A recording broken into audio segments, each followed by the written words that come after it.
أعوذ بالله من الشيطان الرجيم. Umar radhiyallahu anhu adalah sahabat Nabi yang mulia, terkenal dengan ketegasannya. Saking tegasnya diberikan julukan oleh Nabi SAW dengan Al-Faruq. Faruq artinya membedakan mana benar, mana salah. Umar bin Khattab ini, Bapak Ibu sekalian, salah satu keutamaannya adalah pernah satu waktu dia lagi masuk ke rumah Nabi SAW, kemudian para istri Nabi lagi bicara dan suara mereka tinggi. Bukan kena tidak santun sama Nabi SAW, tapi lagi ngobrol satu sama yang lain, perempuan-perempuan lagi pada ngobrol. Begitu Umar datang, semua diam. Lalu Nabi SAW senyum. Kata Umar, "Ya Rasulullah, kenapa anda senyum?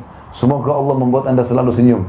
Kata Nabi SAW, "Saya heran dengan wanita-wanita ini. Waktu kau belum datang tadi, suaranya mereka tinggi semua. Begitu kau datang, senyap. Enggak ada suaranya." Maka kata Umar, "Hai musuh-musuh Allah, apakah kalian takut kepada saya dan tidak takut pada Rasulullah SAW?" Maka kata Ummu Salamah, istri Nabi yang paling tua, "Tentu saja hai Umar, karena Rasulullah lebih lembut daripada kamu." Umar orangnya tegas, luar biasa gitu. Apa kata Nabi SAW? "Wahai Umar, wahai Ibnu Khattab, gara-gara ketegasanmu ini, halal, haram, gak ada main-main. Maka ketahuilah, demi zat yang bunuh-bunuh ke dalam genggamannya, demi Allah maksudnya, kalau kau lewat di sebuah lembah, syaitan lihat kau lewat di lembah itu, dia cari lembah lain. Karena takut bertemu dengan Umar." Bapak Ibu sekalian, Umar punya kisah banyak sekali, radhiyallahu anhu. Luar biasa juga kisah-kisahnya. Beliau pernah, Bapak Ibu sekalian, di zaman khilafahnya beliau, didatangi oleh anaknya, dan anaknya ini berkata kepada ayahnya, Umar, anaknya masih kecil kebetulan, "Ayah, teman-teman saya mengolok-olok saya karena baju saya sobek. Beliin baju baru ayah." Maka kata Umar, "Baiklah, pergi ke Baitul Mal." Baitul Mal itu kayak tempat penyimpanan harta, makanan, minuman, persiapan umat Islam. Kata Umar, "Pergilah kepada pamanmu penjaga Baitul Mal, sampaikan salamku dan bilang kalau ayahmu sedang meminta gajinya dimajukan. Ambil itu lalu belilah baju." Maka anaknya pun pergi ke sana lalu berkata, "Paman, ayahku Amir Mu'minin Umar bin Khattab menitip pesan, katanya kalau bisa gajinya dimajukan. Lalu kemudian saya akan ambil untuk beli baju karena teman-teman saya mengolok baju saya sobek." Lalu kata penjaga itu bilang apa? "Sampaikan salam kepada ayahmu Amir Mu'minin. Bilang, apakah ada jaminan bahwasanya ayahmu masih bisa hidup sampai akhir bulan sehingga dia bisa bayar itu? Sekarang belum selesai, belum tanggal terima gajinya. Kalau dia ambil sekarang, apa ada jaminan dia bisa hidup sampai akhir bulan nanti?" Maka anaknya dengan polos pulang. "Wahai ayahku, pamanku penjaga Baitul Mal bilang, sampaikan kepada ayahmu salam dan bilang, katakan apakah ada jaminan engkau akan hidup sampai akhir bulan?" Maka tiba-tiba Umar bin Khattab menangis terisak-isak sambil mengatakan, "Pamanmu benar, pamanmu benar. Tidak ada yang bisa menjamin Umar hidup sampai akhir bulan." Apa yang mendorong seperti ini Bapak Ibu sekalian? Kenapa Umar seperti ini? Padahal dia raja, dia bisa suruh ambil gaji, bahkan bisa utang. Tapi subhanallah, kuasa Allah SWT. Kisah yang lain, Umar bin Khattab radhiyallahu anhu ini pernah satu waktu mengirim surat kepada Raja Romawi untuk mengajak masuk Islam. Rupanya Raja Romawi ini masih berpikir. Maka raja ini berpikir upeti aja, mereka juga tidak mau berperang dengan muslimin. Itu salah satu orang perdana menterinya raja ini yang membawa sekitar 3.000 prajurit, diikuti dengan banyak sekali peti-peti emas. Begitu masuk pintu gerbang Madinah, maka lewat seorang muslim penduduk Madinah. Lalu kata perdana menteri Romawi ini, "Hai muslim," berhenti dia, "saya mau tanya di mana istanahnya Raja Agung Umar." Si muslim ini diam, lalu dia bilang, "Istana? Kalau yang anda tanyakan rumahnya Amir Mu'minin, saya tahu. Lurus saja, nanti belok kanan." Lalu orang muslim ini pergi. Kata si perdana menteri ini, "Belum pernah saya temukan ada orang tahu ini peti emas, lalu tidak minta duit." Ini tentu sifatnya orang muslim, bukan mengemis dan minta-minta. Dia bilang, "Kami sudah siapkan satu peti khusus untuk bagi-bagiin duit. Kalau misalnya ada orang minta-minta, dikasih." Jadi ini orang tidak minta, sudah jadi tanda tanya buat dia. Kenapa orang ini? Orang kaya raya kah? Tapi kalau kaya raya tidak mungkin jalan kaki. Dia jalan terus sampai di ujung, dia belok kanan jalan Madinah. Rumah semua sama waktu itu, kotak saja, satu pintu, dua jendela. Kalau dua lantai tinggal tambah dua jendela di atas. Itu rumah paling besar. Dia jalan-jalan, tidak ada penduduk Madinah juga kosong, nggak ada penjaga-penjaga. Sampai dia ketemu sama satu muslim, ada lagi situ muslim penduduk Madinah lagi duduk di bawah pohon. Lalu dia bilang, hai muslim. Berdirilah orang itu. Lalu dia tanya, di mana istananya Raja Agung Umar? Kata si muslim itu, kenapa engkau mencari Umar?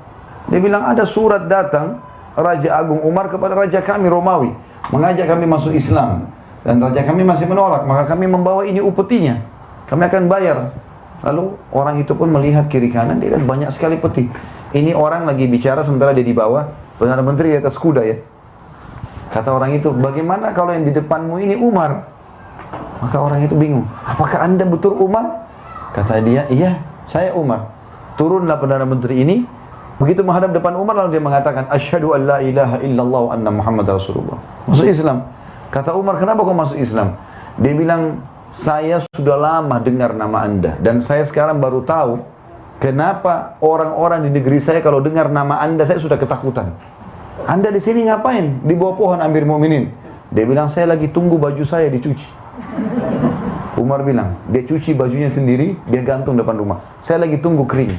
Jadi, duduk di bawah pohon. Apakah anda tidak punya pengawal? Nggak ada pengawal. Saya bersama dengan Allah. Dia bilang, gara-gara itu saya masuk Islam. Umar bin Khattab tidak punya pengawal, tidak punya pendamping, duduk sendiri dengan keyakinan bahwasanya dia bersama Allah. Dan di zaman beliau, itu Islam sudah menguasai setengah dunia. Karena tahun 15 Hijriah, utara Jazirah Arab, negeri Syam dan Turki bagian Asia takluk di tangan Umar bin Khattab yang dikirim pasukan dipimpin Abu Ubaidah bin Jarrah dan Khalid bin Walid radhiyallahu anhu ajma'in. Dikenal dengan perang Yarmuk gitu ya. Tahun 16 Hijriah, diutuslah pasukan ke Persia, takluklah Iran, Irak, Afghanistan, Rusia. Pada saat itu dipimpin oleh Sa'ad bin Abi Waqqas, panglima perangnya Umar bin Khattab, dengan 30.000 orang mengarahkan 240.000. Umar berkuasa dari tahun 13 sampai 23. Tahun 20 Hijriah, beliau utus lagi pasukan 8.000 orang menuju ke Mesir, dipimpin oleh Amr bin As radhiyallahu anhum ajma'in. Tembus Mesir, Afrika Utara, Mesir, Tunis, Jazair, Maroko, seluruh Afrika bahkan Spanyol nanti terbuka masuknya Islam di sana. Setengah dunia dikuasai, nggak ada pengawalnya satupun. Apa yang membuat Umar bin Khattab bisa lakukan ini, Bapak Ibu sekalian? Bahkan Umar bin Khattab tidak pernah tidur di malam hari kecuali sudah keliling Madinah, tidak ada pengawalnya, sendirian jalan. Kisah yang masyhur mungkin Bapak Ibu pernah dengar, kalau sudah pendengar alhamdulillah, kalau belum dengar bisa diambil pelajaran. Satu malam Umar bin Khattab pernah sakit 3 hari, nggak keluar, dan biasanya beliau keluar setiap hari. Lihat orang-orang Madinah kalau sudah tidak ada lagi yang perlu baru dia tidur, sendirian jalan. Hari keempat beliau keluar, jalan terus sambil pinggir kota Madinah ada api unggun. Mampir ke sana ada seorang ibu, anak-anaknya 3 orang lagi nangis di depannya. Lalu kata Umar setelah salam, wahai amatullah. Amatullah ini maksudnya hamba Allah, perempuan. Kalau laki-laki Abdullah. Wahai amatullah, ada apa denganmu? Dia bilang pemimpin negeri ini tidak adil. Dia nggak tahu kalau ini Umar. Kata Umar, kenapa? Dia bilang, saya sama anak saya sudah lapar 3 hari. Jadi 3 hari yang Umar tidak keluar, di situ ada kelaparan. Ya Allahu alam pemimpin kita sekarang ini bagaimana keadaannya negara-negara Islam yang tidak pernah mau tahu keadaan masyarakatnya. Semoga saja mereka diberi hidayah ya. Kalau ada yang meluangkan waktu, alhamdulillah. Karena ini tanggung jawab semuanya kan. Berapa banyak orang yang kelaparan.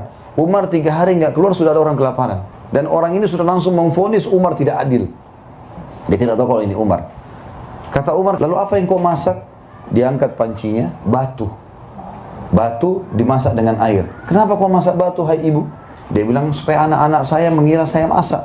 Nggak ada makanan, mau ambil makanan dari mana? Maka dengan seperti itu mereka kecapean, menangis, tidur. Itu yang saya lakukan selama 3 hari. Maka Umar bilang, baik, tunggulah sebentar. Umar tidak pakai tunggu, langsung ke Baitul Mal. Ngambil gandum, ngambil segala macam kebutuhan, dipikul sama Umar. Ada satu sahabat, lagi lewat, lihat, ya Amir Mu'minin, wahai pemimpin orang beriman, raja maksudnya. Apa yang anda pikul ini? Mau kemana? Kata dia, ada yang saya pikul, makanan. Kata dia, baik, biarkan saya bawa. Kata dia apa? Apa kau ingin memikul dosaku hari kiamat? Tidak usah ikut-ikutan. Ini tanggung jawabku ini. Orang ini penasaran, diikuti dia. Ini Umar mau kemana? Umar jalan sampai pinggir kota Madinah, tengah malam ini. Ini bukan waktu duhur. Kalau kita kan sekarang siang-siang, tunggu mana kamera baru bisa diambil gambarnya. Ini tengah malam sendirian. Saya tidak singgung siapapun ya. Alhamdulillah tidak ada penyebutan nama. Kalau ada yang merasa baguslah. Tapi yang jelas Umar ini tengah malam bawa pikul sendiri. Mau dibantu pun sama pegawainya, temannya, enggak. Diikutin sampai tiba di sana. Umar enggak pakai banyak ngomong, pancinya diambil, dibersihin, dimasakin sama Umar dengan tangannya sendiri. Sampai selesai masakannya sudah, dimakankan ibu itu, dikasih anak-anaknya, sisanya gandum 1 karung dikasih. Kata ibu itu, kalau seandainya Umar seperti kamu, enggak ada orang yang kelaparan. Maka orang yang sedang sama Umar datang, hai ibu, tahu siapa orang ini? Enggak, saya enggak tahu. Itu Amir Mukminin Umar. Langsung dia pun minta maaf, bukan saya Amir Mukminin, saya tidak tahu, saya sudah dengar keadilan anda segala macam. Kata Umar, sudah enggak masalah. Itu Allah sedang memperingatkan saya dari lisan kamu.